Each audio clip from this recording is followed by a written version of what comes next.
আসসালামু আলাইকুম গাইস, সবাই কেমন আছেন? যারা মাছ চাষি বা মাছ চাষ করেন তাদের জন্য আজকের একটা ভিডিওটা অবশ্যই দেখবেন।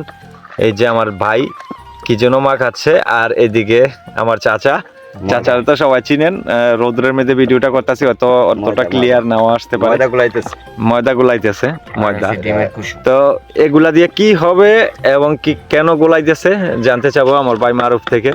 ভাইয়া, একটু যদি জানাও যে এগুলা কেন তৈরি করতেছে এবং কি?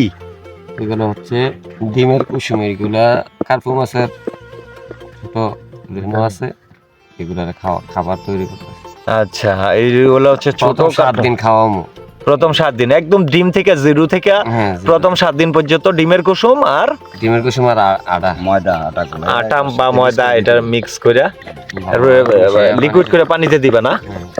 তো যারা মাছ চাষ করবেন, যা রেণু থেকে বড় মাছ করতে চান, তারা এভাবেই এই প্রযুক্তিতে মাছের খাবার দিবেন প্রথম 7 দিনের। এবং যাদের মাছের ছোট পোনা লাগবে, রেণু পোনা, তারা যোগাযোগ করতে পারেন আমাদের এই দুই ভাইয়ের সাথে বা আমার মেসেঞ্জারে নক করলে আপনারা পেয়ে যাবেন আপনাদের সেই কার্পু মাছের পোনাগুলা।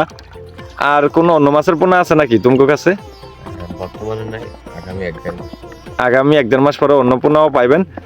আর একদম ফ্রেশ তাজা, কারণ আমি ফ্রেশ তাজা কেন বলতেছি, আমার নিজের চোখে দেখেছি। এবং এদের মাছটা কিন্তু একটু ভিন্ন রকম হবে, যেটা সাইজ কালার একটু ভিন্ন রকম হবে, কারণ আমার নিজের সামনে এরা জিরো থেকে পোনাগুলা ইয়েতে ছাড়ছে। তো যাদের লাগবো তারা যোগাযোগ করতে পারেন। আর দেখছেন পোনারে খাওয়ানোর জন্য কত কষ্ট করে, কত সুন্দর সিস্টেমে খাওয়াতে হয়।